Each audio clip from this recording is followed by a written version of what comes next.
NCERT सार संग्रह। दोस्तों इसमें कुछ आज पॉलिटी का कुछ क्वेश्चन पढ़ेंगे। दोस्तों देखिए क्वेश्चन किस तरह का है।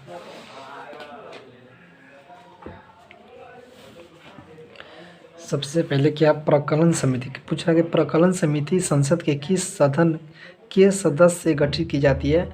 इसका आंसर हो जाएगा लोकसभा के सदस्य के द्वारा। प्रकलन समिति संसद के किस सदन के सदस्य से गठित की जाती है तो लोकसभा के सदस्य द्वारा। आगे कोई भी कानून विधेयक संसद के किस सदन में प्रस्तुत की जाती है तो संसद के किसी भी सदन में। यानी कह रहा कोई भी कानूनी विधेयक संसद के किस सदन में प्रस्तुत किया जा सकता है तो संसद के किसी सदन में किया जा सकता है। आगे की भारतीय संसद के दोनों सदनों की संयुक्त बैठक साधारण विधेयक तथा वित्त विधेयक दोनों के संबंध में हो सकता है। पूछ रहा है यानी भारतीय संसद के दोनों सदनों की संयुक्त बैठक साधारण विधेयक तथा वित्त विधेयक दोनों के संबंध में हो सकते हैं।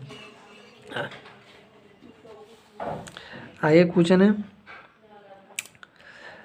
आगे कि संसद के दो सत्रों के मध्य अधिक से अधिक अंतराल कितना होना चाहिए तो 6 महीना का होना चाहिए। संसद के दो सत्रों के मध्य अधिकाधिक अंतराल कितना होना चाहिए तो 6 महीना का होना चाहिए। आकस्मिक निधि को राष्ट्रपति कैसे व्यय कर सकते हैं तो बिना संसदीय स्वीकृति के।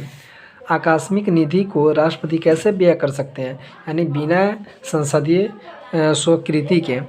तो लोकसभा में विधेयक पर आम बहस किस वचन में होता है तो द्वितीय वचन में। यानी कहने का मतलब लोकसभा में विधेयक पर आम बहस होता है जो किस वचन में होता है तो द्वितीय वचन में होता है। ठीक।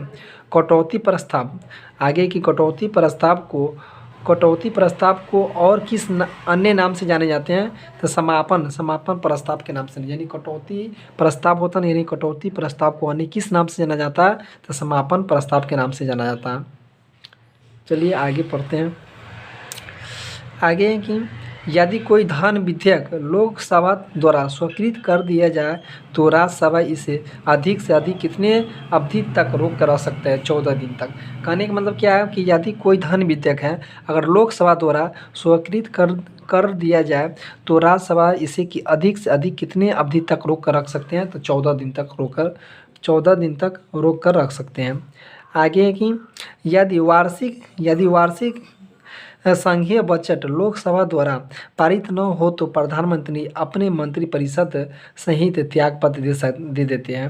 कहने का मतलब है यदि वार्षिक जो संघीय बजट होता है अगर लोकसभा द्वारा पारित न होने पर प्रधानमंत्री और मंत्री जो परिषद होता है मंत्रिपरिषद सहित त्यागपत्र दे देते हैं। ये लोग क्या करते हैं त्यागपत्र दे देते हैं।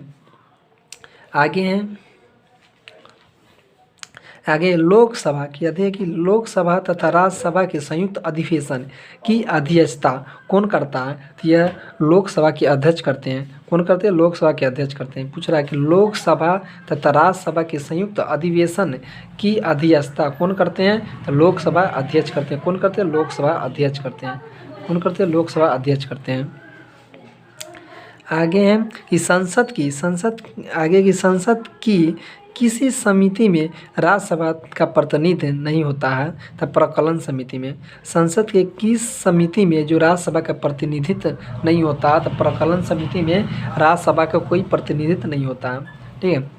अंतर्राष्ट्रीय संधियों को भारत के किस भाग अथवा संपूर्ण भारत में लागू करने के लिए संसद कोई भी कानून बना सकती है तो बिना किसी राज्य की सहमति से।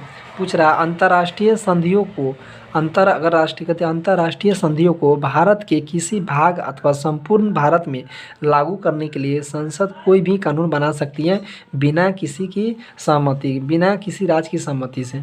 आगे है कि संसद की लोक लेखा समिति का प्रमुख कार्य शासन के वित्तीय लेखा एवं विनिमय तथा नियंत्रक महालेखा परीक्षक की रिपोर्ट का परीक्षण करना है।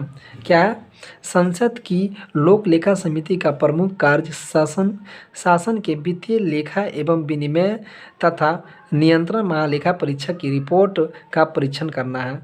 ठीक है। आगे क्वेश्चन है क्या आगे है कि भारतीय संसद किसी माध्यम से प्रशासन पर नियंत्रित करती है, तो संसदीय समिति के माध्यम से।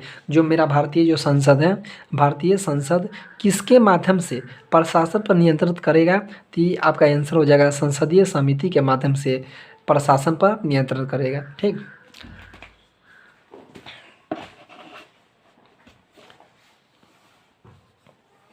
आगे वर्तमान में राज्य में 245 सदस्य हैं। तो वर्तमान में राज्य में कितने वर्तमान में राज्यसभा में 245 सदस्य हैं, जिनमें से 225 सदस्य राज्यों से एवं 8 सदस्य संघ राज्य क्षेत्रों से चुनकर आते हैं तथा 12 सदस्य राष्ट्रपति द्वारा मनोनीत किए जाते हैं। यानी कहने का मतलब वर्तमान में अभी राज्यसभा में 245 सदस्य कितने हैं, पूछेगा कि वर्तमान में राज्यसभा में कितने सदस्य, तो 245 है, जिनमें से 225 सदस्य हैं ना जो राज्यसभा से, तथा 8 जो सदस्य होते हैं संघ राज्य क्षेत्रों से चुनकर आते हैं। ठीक है, तथा 12 सदस्य राष्ट्रपति द्वारा क्या करते हैं, मनोनीत करते हैं। ठीक, आगे है कि सरकार द्वारा लोकसभा में अपना बहुमत सिद्ध करने के लिए कौन सा प्रस्ताव रखा जाता है। तो सरकार द्वारा लोकसभा में अपना बहुमत सिद्ध करने के लिए कौन सा प्रस्ताव रखा जाता है, तो विश्वास प्रस्ताव। यानी विश्वास प्रस्ताव को रखना पड़ता है लोकसभा में अपना बहुमत को क्या करने के लिए, सिद्ध करने के लिए। चलिए आगे है कि भारतीय संसद के दोनों सदनों की प्रथम संयुक्त बैठक किस विधेयक पर थी, तो दहेज उन्मूलन विधेयक पर थी। किस विधेयक पर थी, दहेज उन्मूलन विधेयक पर थी।